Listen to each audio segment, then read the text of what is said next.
of the prototype. Drum roll, it will come here soon.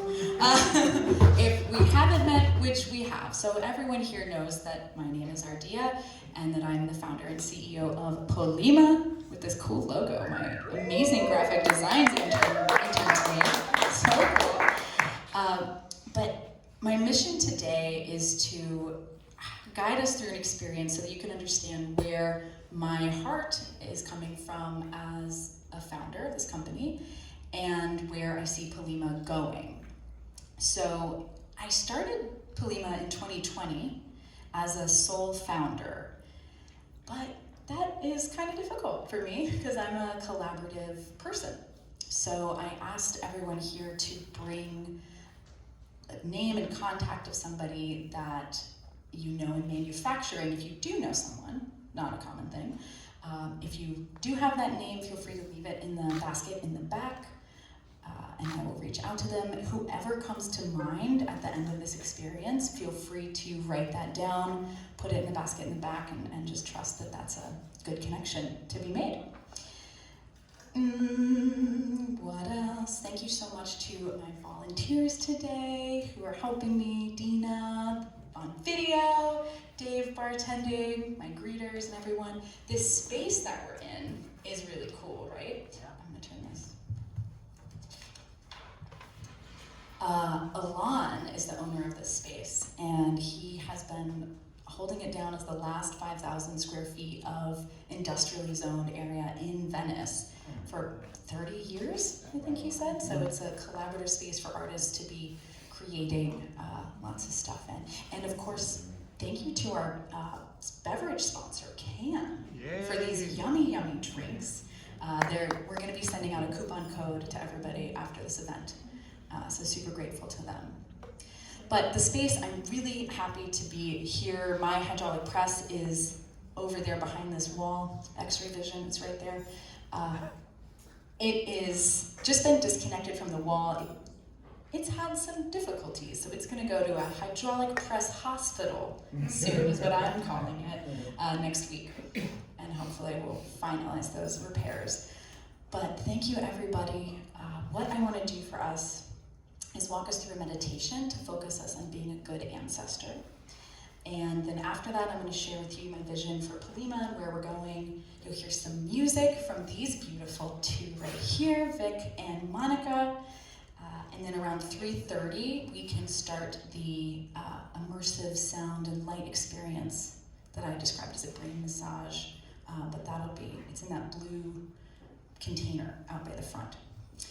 So before I get to all of that, I wanted to share with you a realization that I had recently about my why, as they say. I have been asked my whole life, like, why am I an environmentalist? And I never really knew the answer to that question. I feel like a lot of people are like, oh, I went to this college course, or I had a family member who was really passionate about it, or I saw a movie. But I never really knew because I felt like I was just born this way. So I never really knew how to answer it. But then I realized recently that I was born an energetic being like everyone else, just seeking connection from anything around me. But in my childhood, my father had passed away. My mom loved me and loves me still, but she was kind of like loving me from afar because she was sick in bed a lot. I didn't have any siblings at the time. I didn't have friends close by that would drive out to see me on the farm I lived on. So I was kind of, like many people would say, alone during those pivotal developmental years. But I lived on a farm, so I was surrounded by all of these non-human people. Like, I was on a horse farm, so there were horses and cows. I loved watching the spiders in the trees, the bumblebees, the birds, the snapping turtle, the cats and the dogs. My dog lady was really my first friend. Like, she was literally my first friend, and she was so wonderful. I usually tear up when I think about how great she was. And so I had this non-human family all around me.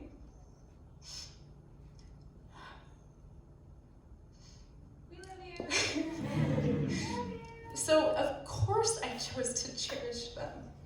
Like, of course I wanted to reciprocate that love. Like, they clothed me and they fed me and they raised me, so why would I not want to give back to that family that was always there for me? And so that's what I'm trying to do here. For me, what I want to be giving back is a example of industry and how it can act like nature. So what we can do with Pollima is take organic waste, the hemp and cannabis stalks from this burgeoning cannabis industry, as you can see, and turn that into beautiful products. Hopefully, when we're done using them, they can be returned to the earth and used to make something beautiful again. So my vision is for Pollima to be a catalyst for how we shift consumption and production. But I'm aware that the biggest part of that shift I'm probably not going to see in my lifetime. Right? My lifetime is pretty short.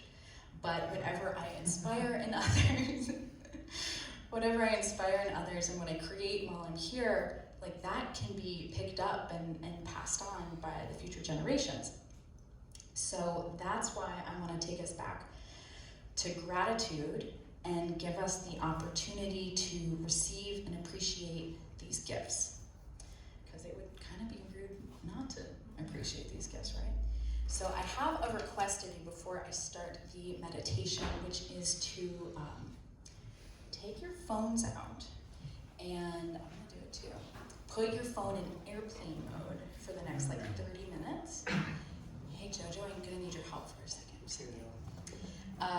Because, I mean, if you have some sort of emergency that's happening, then fine, but it'll be helpful. I need to play a thing on YouTube. Can you open up a YouTube page for me? That's what they call it. So, yeah, we're going to use the phones later after the meditation, so I thought it might just be nice to not have a bunch of notifications to check when you look at your phone again. So the exercise that we're going to be doing can be kind of confronting for some people, especially people like empaths or those who have dark thoughts about the future.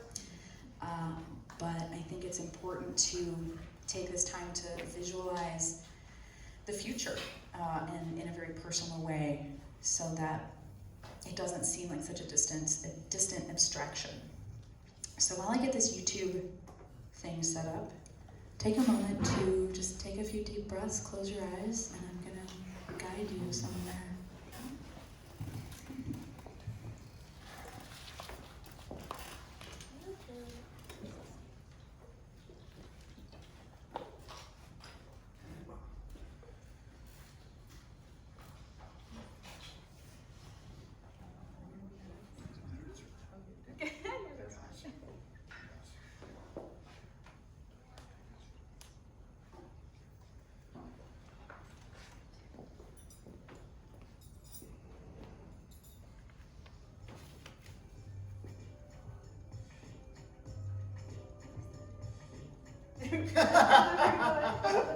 I'm sorry. I mean, we can rock. We can meditate to this, I guess.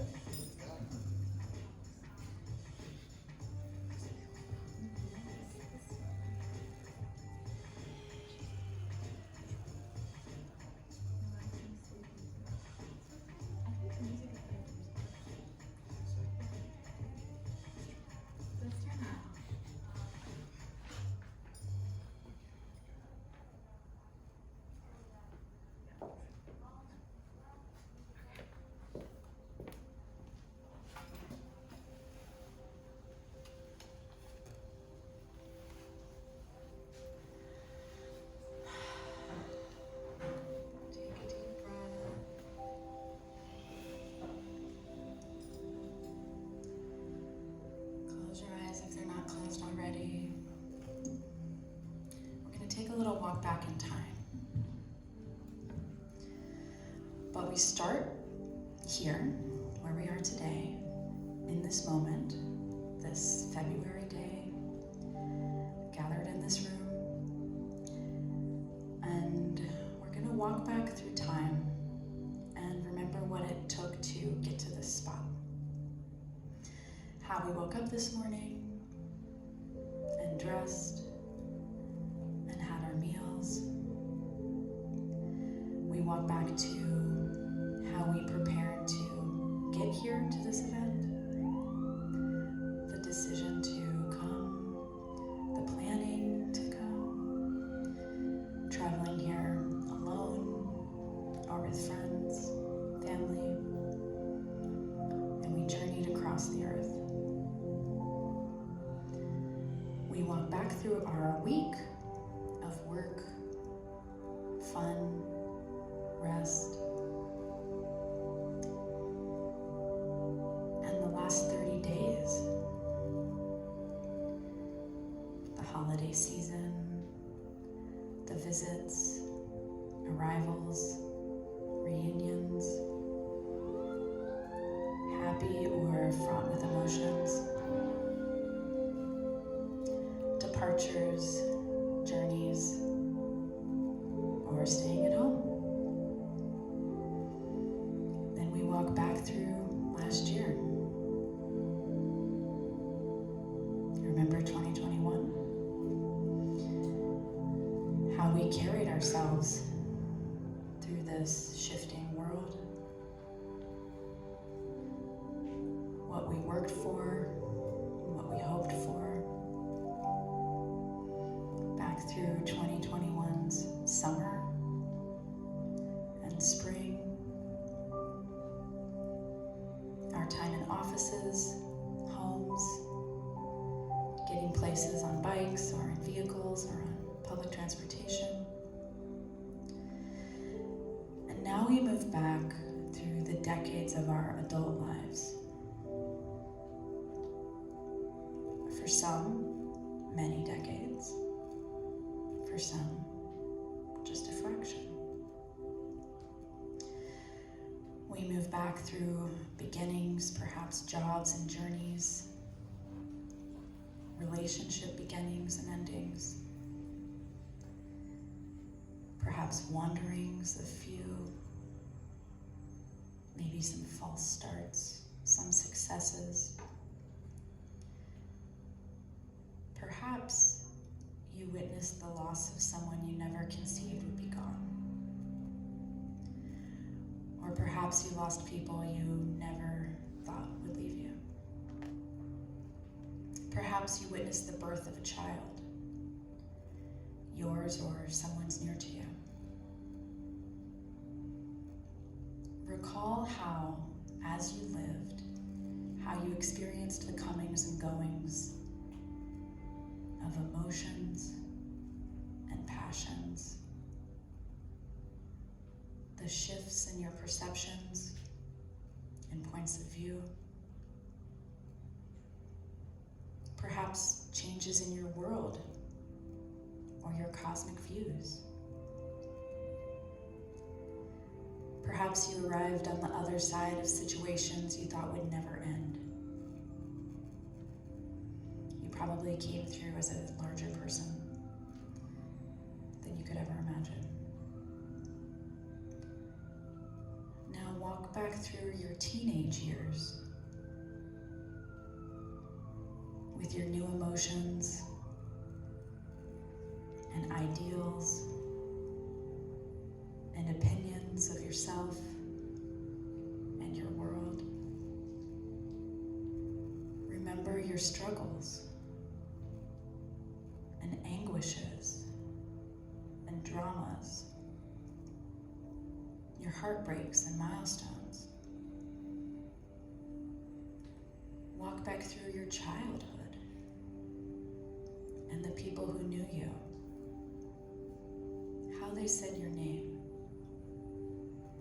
your peers, your elders, lessons in and out of school, all of the things you needed to learn, the lessons you kept, and the ones you unlearned by choice. Now you're getting smaller. You have to lift up your hand to hold someone else's. Or you open a door by reaching up.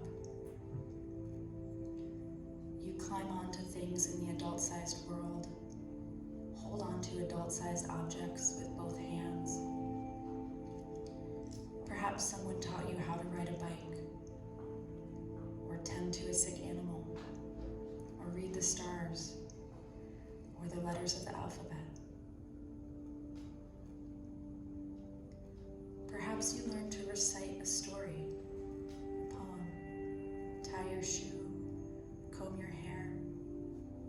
Maybe someone taught you to pluck a chicken, or crack a coconut, and build a fire, or to cross a street, hold a pencil. Now, you are so small, you're carried in arms. Someone cleans you and keeps you warm and feeds you everything that you eat. And if we step back even more, you're in your mother's womb. Her endless heartbeat is the background and foreground of your world. And now, it is the time before you existed in your current form at all. There was spirit, an energy, a message carried in your parents' DNA. Whether you knew your parents or not, it doesn't matter. You can still step back into their lives as young adults, as they carried the message of your life. These young people made the best choices known to them at the time. Dreams came to them. Some they held on to, some they let go of. They made those choices of whichever dreams to carry over and over. Now move back into their adolescence, their childhood, their time as babies, when they were carried and given all of their sustenance and all of their messages from their parents, your grandparents. And so too for your great-grandparents and their parents. 16 great-great-grandparents carried you. Move back through the 20th century and before that. Move back to before the automobile, the telephone, before anyone believed a computer or a cell phone or a flying machine or a trip to the moon could exist. Move back before electricity. These are your ancestors whose world would be altered by a revolution of industry that changed the way the future of humanity would experience life. As this revolution encroached again and again, they each must have experienced life with less and less natural surroundings and more human-made inventions in the places where they lived, traveled, and dwelled. By the 1800s, the second hand was introduced to the clock, keeping people clocked in or punished. Every human on Earth eventually felt this revolution. Some of them experienced the revolution of industry through the institution of slavery, as slaves, as governments declared that their bodies no longer belonged to them. They fueled this revolution with their physical labor in fields. Others worked coal mines as they sacrificed their lungs for its fuel. Some would experience the revolution as they lived their days in dark factories and teeming streets. Others by purchasing the goods of the revolution would satisfy their basic human need for love, understanding, and security. Others experienced the dismantling of their cultures from the viewpoint of reservations, boarding schools, and the continuing genocide of tens of millions of their brethren. Across the face of the globe, large swaths of humanity watched their tribes and cultures and sacred landscapes cut up and renamed and turned into cities and colonies. And somewhere around 1770, 64 great-great-great-great-grandparents carried you. The people in these varying human relationships carried the energy that forms you now. All of them live in you now as a gesture of your shoulders or hands, or as your smile, your creativity, the curliness of your hair, color of your eyes. And somewhere around 550 years ago, you had 65,536 14th generation great-grandparents. All of them carried you with the energy that drives creation. You move back more swiftly through time now. All genders and sexual orientations were there, carrying you with them. We walk back through all social classes and cultures, back through heroes and villains. We walk back through all the different cultures of origins from which our families sprang. We don't know their names.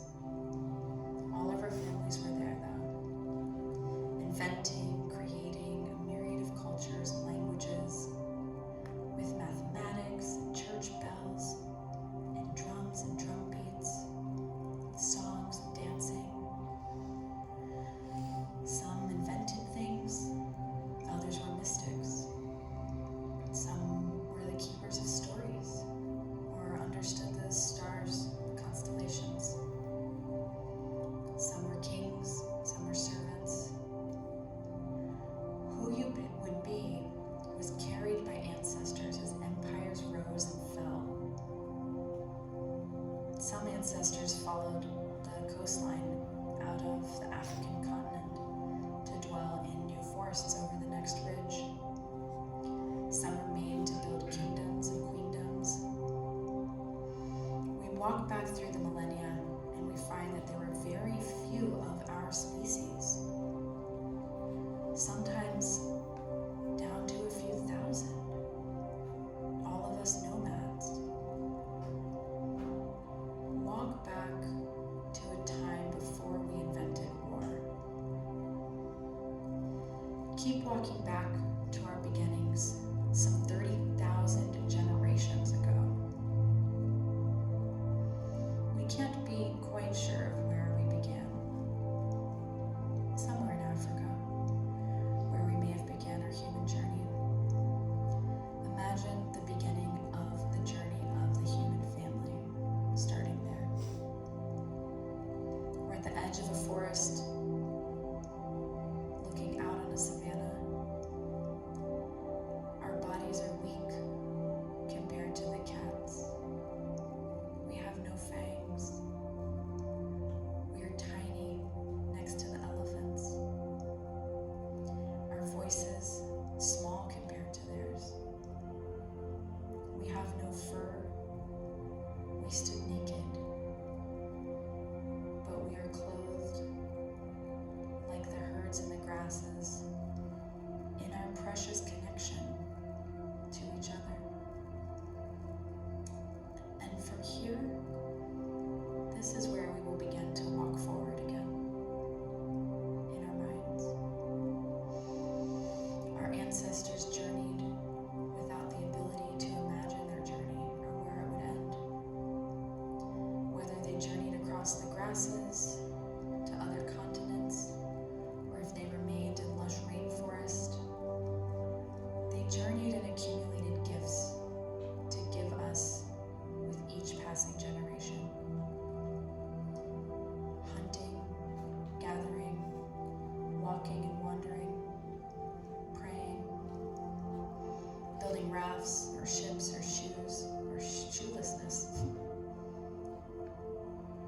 ancestors could not help but gather every piece that we need with us now.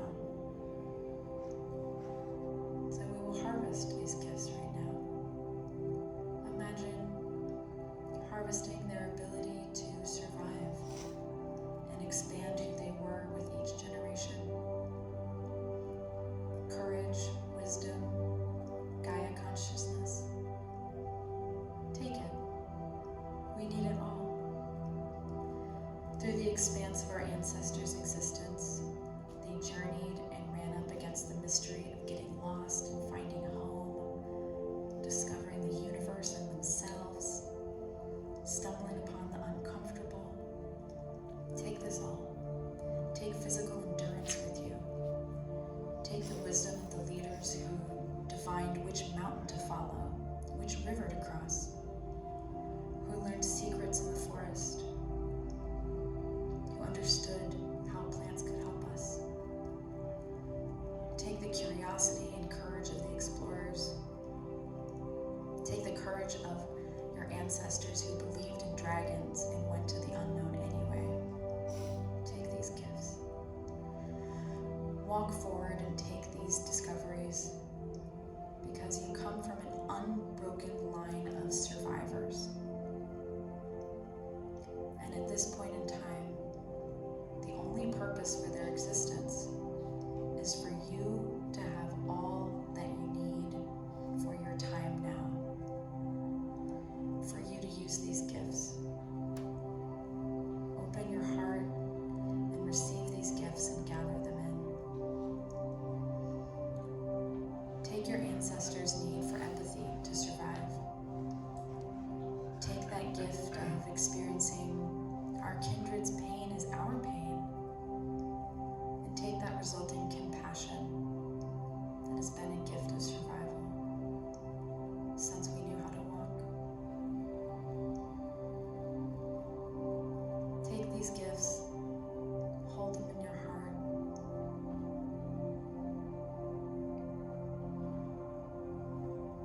As the ancestors journeyed on through time, they found that they were held by Gaia. The ancestors discovered how they were guided by a wisdom that also guides the seasons and the earth, and by watching the dance of birth and decay and the dance of the heavens. They saw this process of life and learned that this process is innate in all of existence. Receive the ingenuity of your ancestors for making instruments for every ritual and part of life. Carving jewelry, creating beauty in cave walls and church ceilings, body adornments. Take the shared intelligence that sustained Gaia. This intelligence that told some of your ancestors to stay nomadic. And for some of us, to learn to grow food. Some of us have ancestors who were slaves. Some of us have those who were slave owners. And some of us have both as ancestors. They are in all of us now. And it is up to us to use what we have learned as gifts. Gifts of endurance, responsibility, sorrow, compassion for our human frailties, humility in the presence of the stretch of time, and the gift of the view of hindsight. Take these gifts. We do not have the luxury of turning away from any of them. Now we're moving forward into a time of many different tribes and cultures, having the awareness of many other cultures of the world at once, while at the same time, many cultures are dying in order to make way to a culture of consumerism.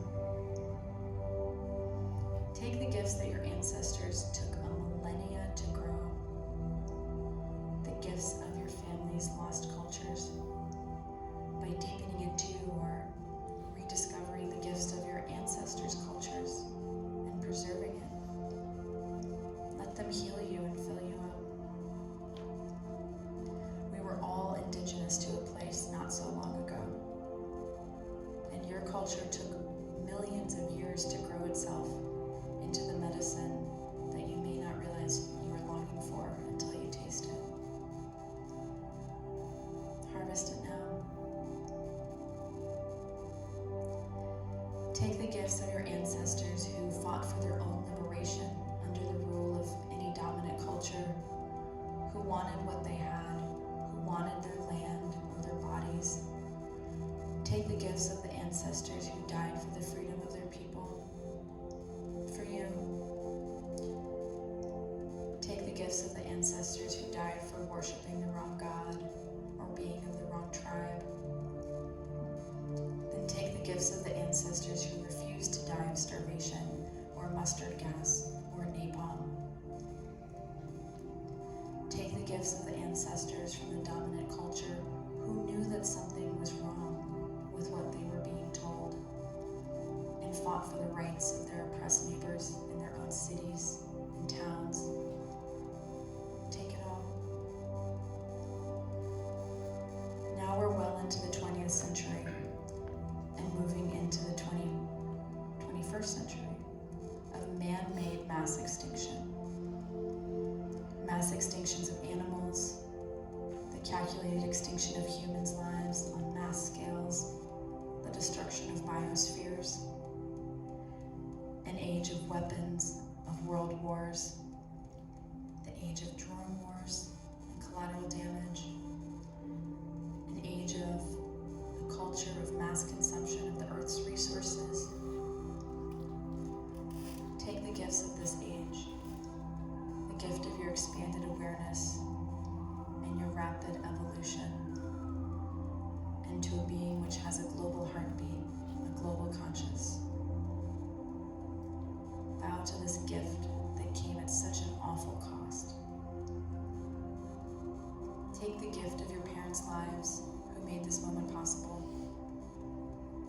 Thank your ancestors who have given you all that you need to be here, right where you are supposed to be, with everything you need. Take the gift of your life.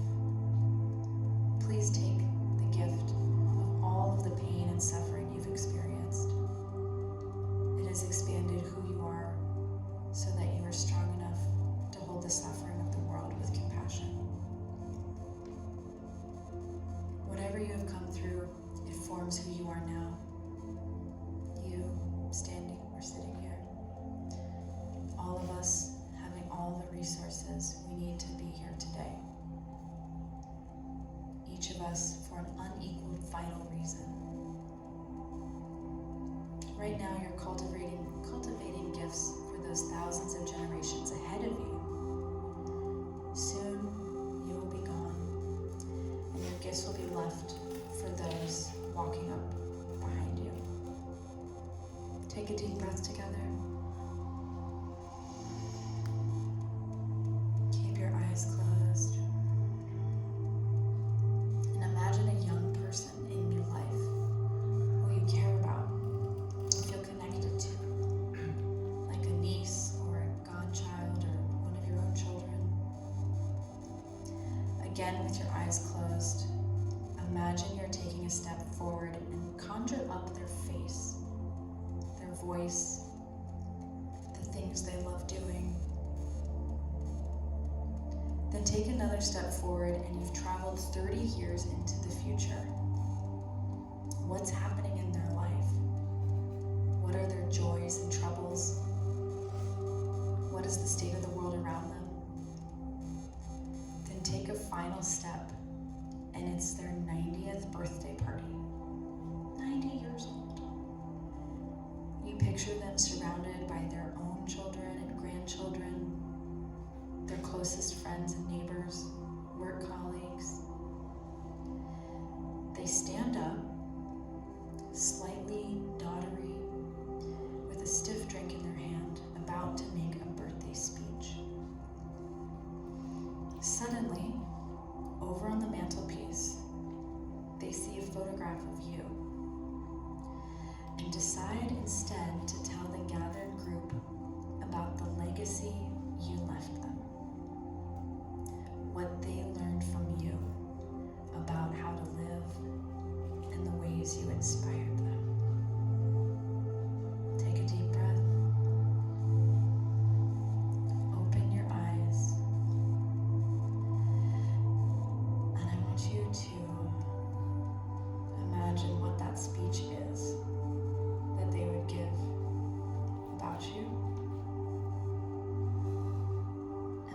your phone and write some sentences in there.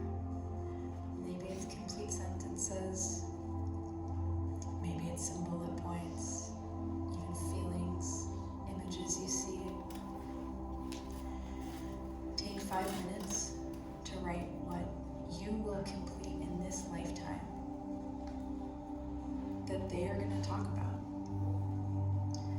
Or even consider what it is that you want to work on that might not even come to fruition for 100 to 1,000 years.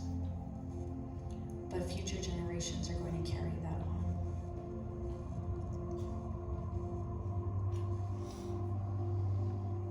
I'll start the timer now.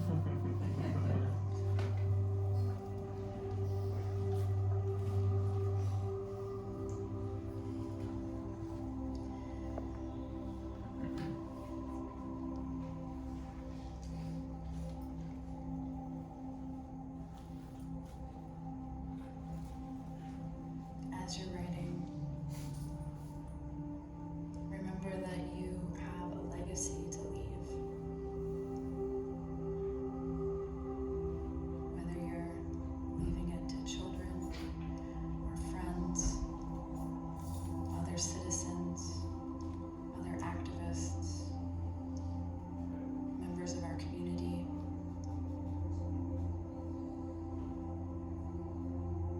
We get to be mindful of the consequences of our actions that happen in the distant future.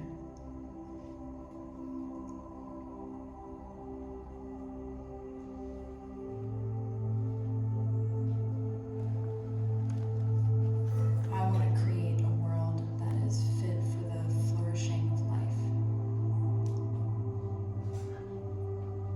I want to plant acorns in the ground on behalf of those who have not even been born yet.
I'm going to give you 2 more minutes.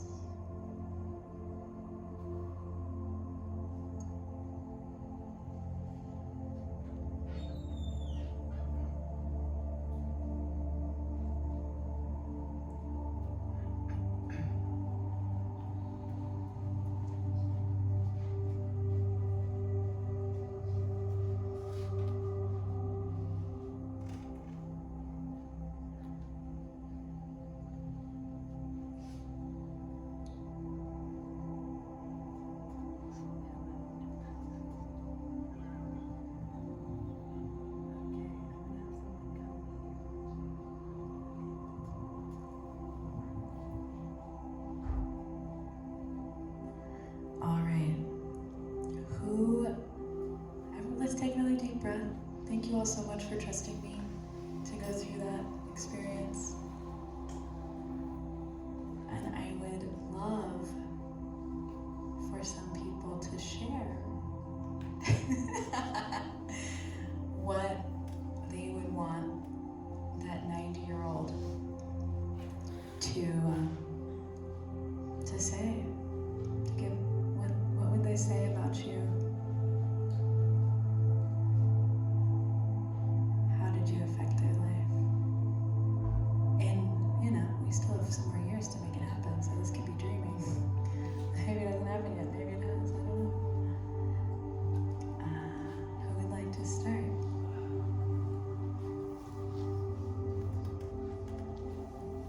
Sorry, I was not calling on someone. I was doing something else.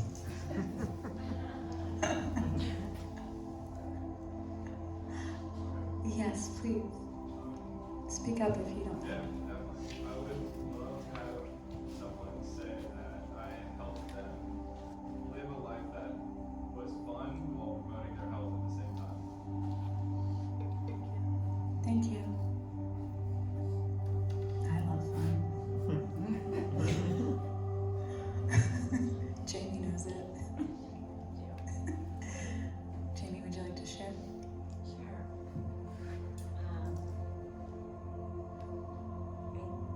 I thought of my cousin who I actually was a nanny for when she was about 4 years old. And now she's about to go off to college. And I'm visiting different schools with her these next few months. And she actually said the other day that I'm the one who taught her about creating your own reality. And she said that's what I'm doing. So she's actually joining a university that lets her study all around the world in different countries each semester. And she went against what her parents and grandparents and everybody thought was right. And she has just lovingly blamed that on me. I feel very proud. I know to do that more. And that's beautiful.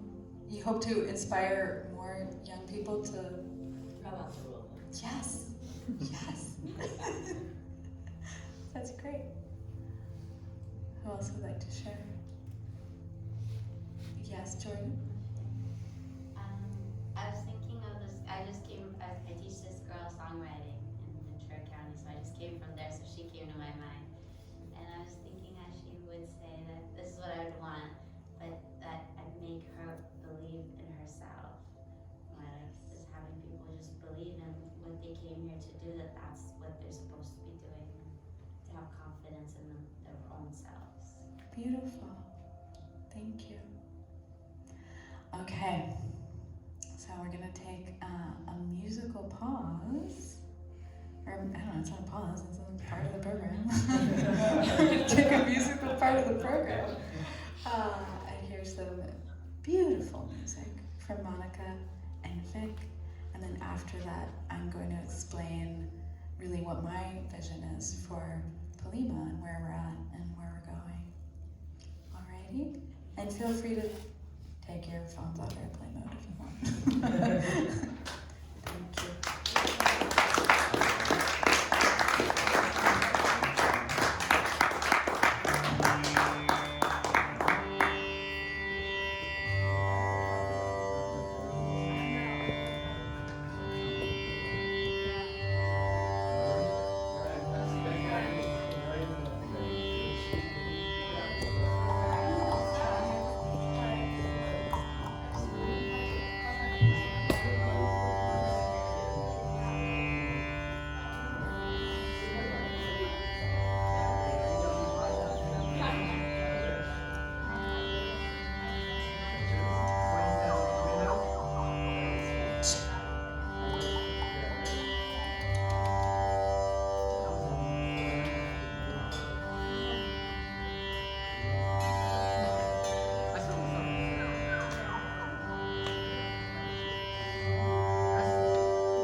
You know how I feel.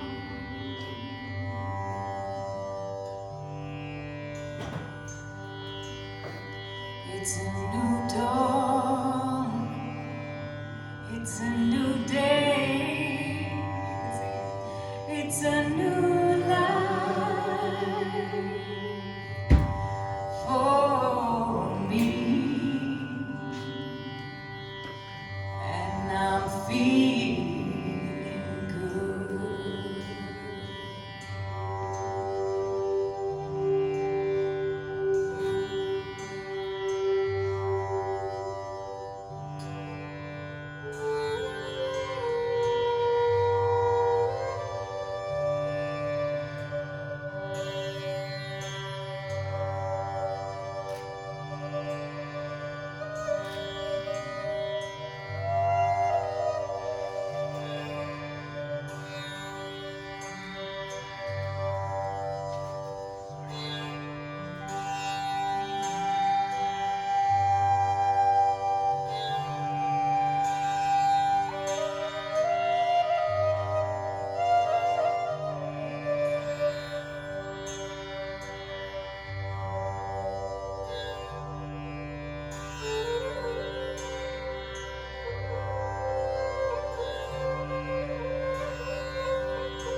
Fish in the sea, you know how I feel. River running free, you know how I feel. Blossom on the tree, you know how I feel. It's a new dawn, it's a new day, it's a new life for me. And I'm feeling good. Just thinking about how shit the last few years have been. And thinking about how excited I am that summer's here. Like there's this feeling of possibility right now. Yes. Singing from that place, and I'm loving hearing your voices.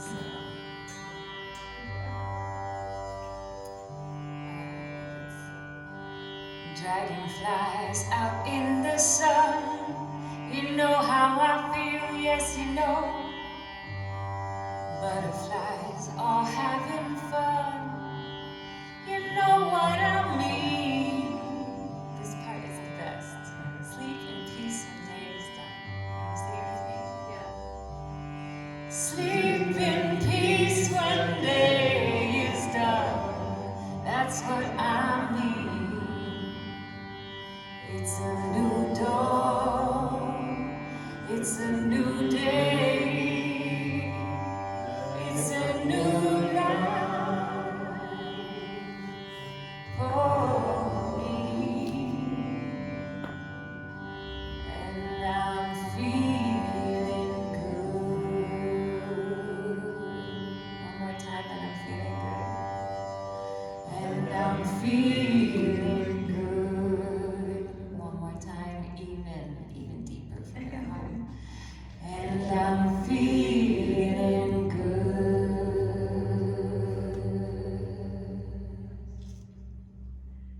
Thank you,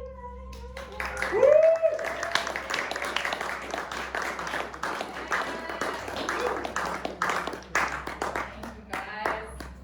Monica, how do people get to hear more of your music? You can look up my name on Spotify. Just Monica. Just Monica Just look up Monica. Dogra, Dogra, and Victorian Joy. He has so many beautiful flute meditations, and you'll hear more of that in a little bit. Did you say fruit meditation? decorations? Flute. I said flute. Oh, Flute. You guys, look what's under the white sheet. Yay. I'm so happy about it. It made it here. There's a lot of sound on here. I'm gonna roll with it. Roll with it. So thank you guys so much. I want to stand somewhere where I'm not in the way, but I also want to hold this. So we get to see the prototype here in a second. But for now, I am going to show you a bit about Pollima. Yes. So Pollima is a CO2 negative furniture company. This is a picture of the table and chair together. The table does not exist in real form yet. But my intention is for this to be an example, for Pollima to be an example for the circular economy. What is the circular economy? Well, here are some examples of different, it's reversed on my, no it's not. So right now we're in the linear economy, which is the take, make, and waste economy. And that means we're taking things from the earth and then we're making new products and we're throwing them away. In a recycling economy, we take stuff from the earth, we make a new product, we recycle it, and then we decide to throw it away.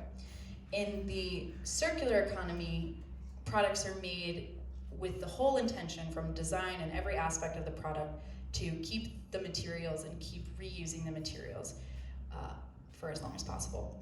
And that's because all products that are made have a carbon footprint. You're probably familiar with this. This is a problem because carbon pollution is now at an all-time high, as you know, and it's making it really hot in the world.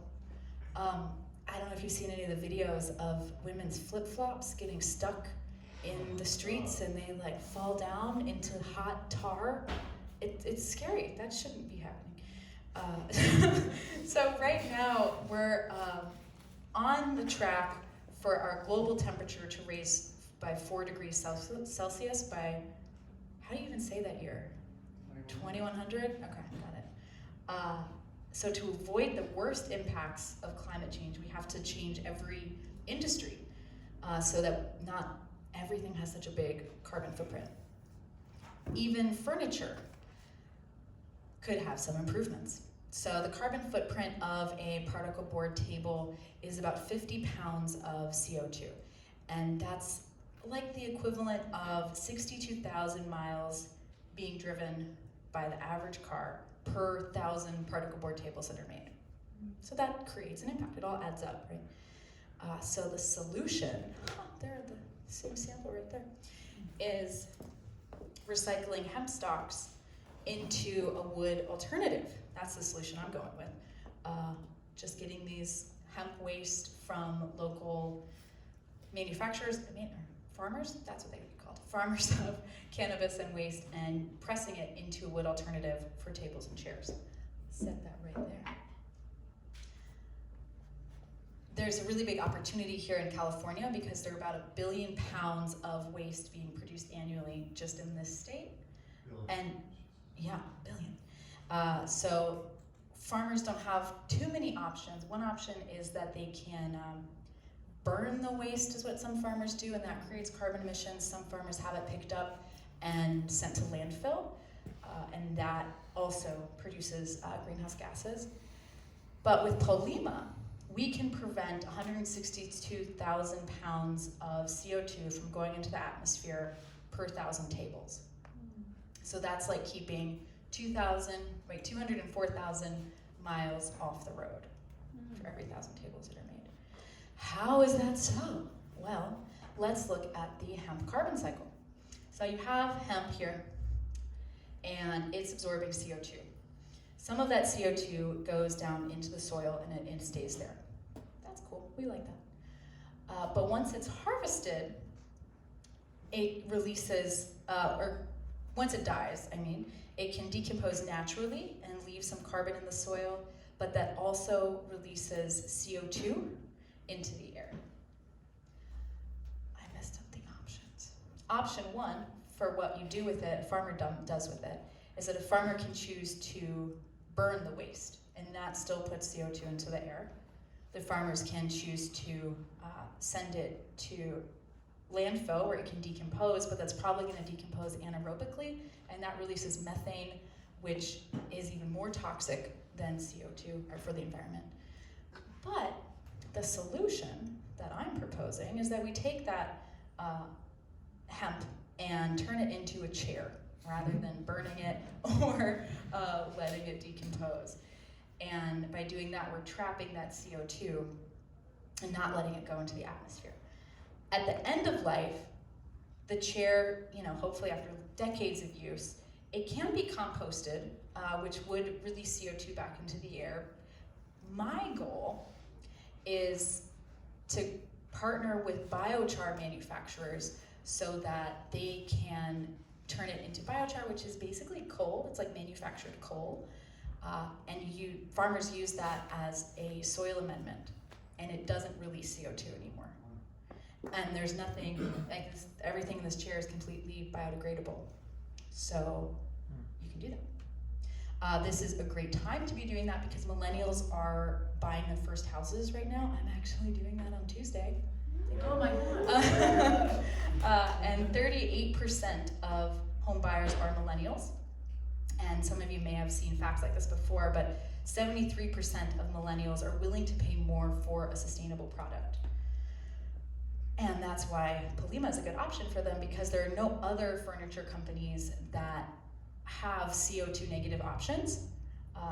They're all still using wood. Sure, some of them have non-toxic options. One, popular green furniture company has carbon offsets, but basically Pollima is the only one that is really going all the way with it. And since 2020, this has been a really good time to be experimenting with materials because prices have really gone up. Softwood lumber has gone up to 73%, and steel, scrap, and iron has gone up about 50%. So right now, I'm prototyping the material for the table and chair. I have Preston, the hydraulic press, right through this wall here, and we've launched the designs, and now we have the one-to-one prototype, which I will reveal to you now. This chair is not in the material, it's not hemp material. It was designed by Zach Feltoon. Marco, are you still here, Marco? You are. Marco did the work on the legs, which is super cool. Black Wolf Designs did the wooden part, so what's under here, again, is not what it's gonna look like when I'm making it. But it is a wood example of what the chair would look like. Okay, here we go. Are you ready? How should I do it? Are you ready to do that? I'm so ready. It's stuck. Oh no. Okay. Do we clap? Yes.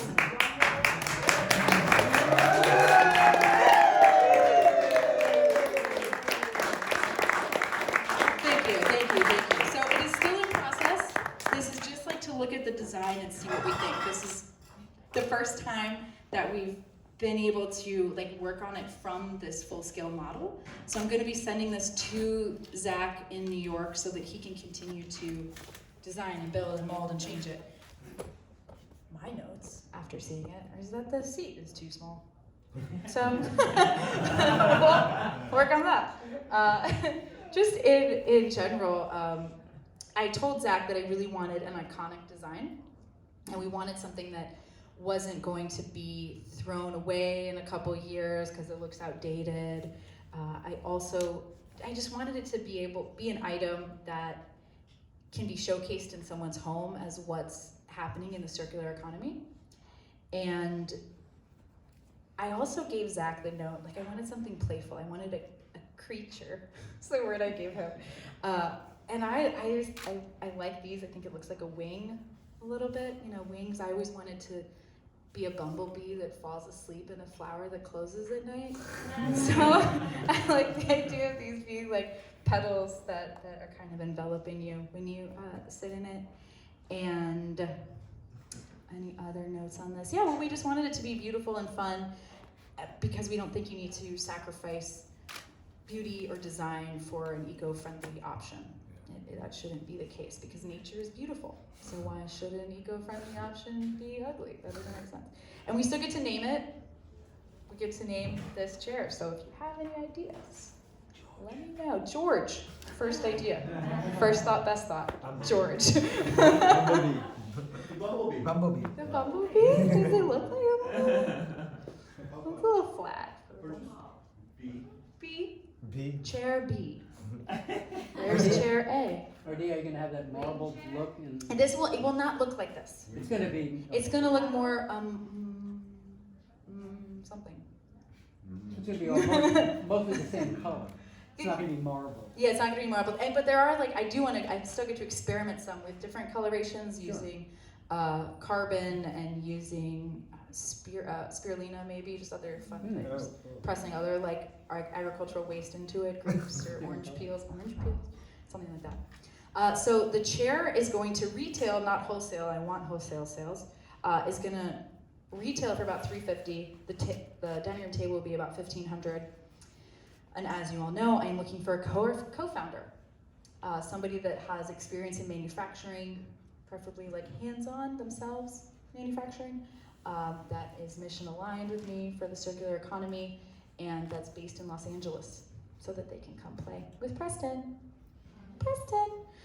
So you can, if you are so excited about this chair, you can feel free to get on the wait list on pollima.co. Please leave the name of anyone you think I should connect with on the table back there with the flowers. Again, if they're a manufacturer and not just someone you think would be into this. And I did want to say the reforestation carbon credits I got for this event from Thanks a Ton, which is my friend's company that they just started. It's a gift card that you can send to your friends to thank them for something, but it's like a ton of carbon. So it's like, thanks a ton. That's it. Thank you all so much. So next, starting in a little bit, close to 3:30, we're gonna start to do the immersive experience called Chromasonic, and it's 8 people at a time for 11 minutes. So please to mingle, hang out. There are drinks and some more orange slices from the farmer's market, and they are juicy. They are so good. Thank you all so much.